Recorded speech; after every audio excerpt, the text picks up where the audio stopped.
নমস্কার। আমার মতে তোর মতো কেউ নেই থেকে শুরু করে নেই তুমি আগের মতো, এই যে যাত্রাপথে অনুপম রায় এবং সৃজিত মুখার্জি তাদের কম্বিনেশনে যে কটা গান এসেছে বারবার প্রমাণ করে দিয়েছে যে কেন তারা বেস্ট।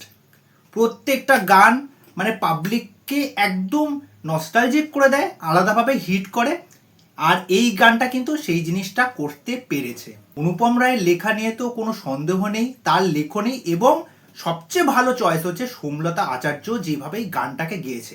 দেখবেন কিছু কিছু গান এমন হয় আপনি ওয়ান টাইম শুনলেন, টু টাইম শুনলেন, ঠিক আছে, 2-3 দিন শুনলেন, ঠিক আছে, কিন্তু না, অনুপম রায়ের লেখার গানগুলো এরকম হয় যেগুলো আপনাকে ভাবাতে বাধ্য করবে এবং এই গানটা কিন্তু একটা কোর ইমোশন বার করে আনতে পারছে।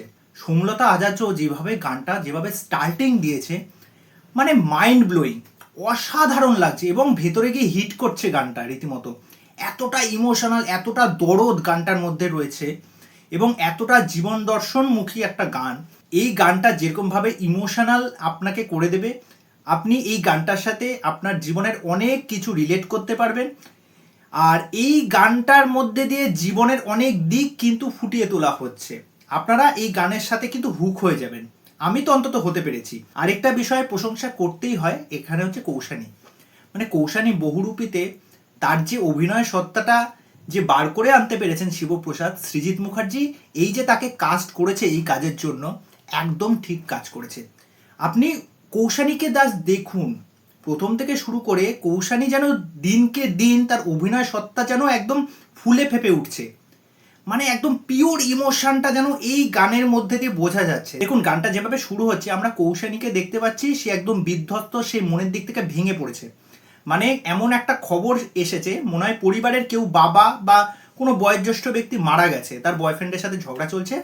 তারপরে যে লাইনটা বলছে যে একটা টিকিট কেটে দিবি, এবার কোথায় যাবি, তখন বলছে সেই ছোটবেলায়। এই লাইনটা না জাস্ট মানে মারাত্মক রকমের হিট করছে।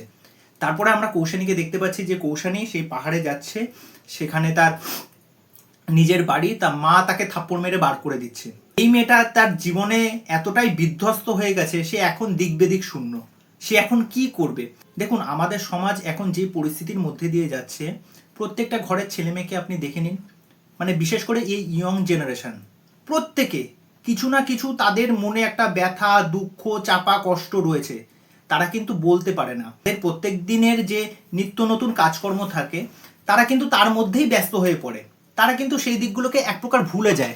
তারা সেই জিনিসগুলো না বন্ধু বান্ধবের সাথে, না পরিবারের কারোর সাথে, না বাবা মার সাথে শেয়ার করে। যার ফলে তাদের পথ কোনটা খোলা থাকে, সেই আত্মহত্যার পথ। মানে তারা ভাবে যে সেই পথটাকে বেছে নিলেই মানে মুক্তি পেয়ে যাবে। এখানে কৌশানীর ক্যারেক্টারটাও কিন্তু সেই করছে। মানে মা যখন তাকে চড় মেরে যখন তাকে বাড়ি থেকে বার করে দিচ্ছে, দেখবেন সেই পাহাড়ের একটা অংশে গিয়ে সে আত্মহত্যা করার ট্রাই করছে। দেখুন এই গানের যেরকম ভিজুয়ালস কৌশানী যেরকম ভাবে নিজেকে রিপ্রেজেন্ট করেছে, সেটা সত্যিই ভালো লাগছে। সোমলতার গালায় তো মানে ব্যাপক লাগছে গানটা। মানে আমি বহুবার শুনলাম গানটা, মানে নাই নাই করে 5 থেকে 6 বার শুনলাম। আমার তো এই গানটা চরম লেগেছে, চরম লেগেছে। এবং অনুপম রায়ের লেখনী নিয়ে তো কোনো কথাই নেই। তা এটা কিন্তু আবার প্রমাণিত হয়ে গেল, সৃজিত দা কিন্তু সৃজিত দাই, ঠিক আছে, সৃজিত দা এবং অনুপম রায়ের জুটি, তাদের মানে এটা একটা আলাদাই, মানে আমরা মানে চোখ বন্ধ করে বিশ্বাস করতে পারি যে তাদের সিনেমার গান মানে কিছু একটা হবে। তা যাই হোক, এই বিষয় নিয়ে তোমাদের কি মতামত সেটা অবশ্যই আমাকে কমেন্ট করে জানিও। তো চলো আজকের ভিডিও এখানে শেষ করছি, পরবর্তী ভিডিওতে আবার দেখা হচ্ছে। বাই।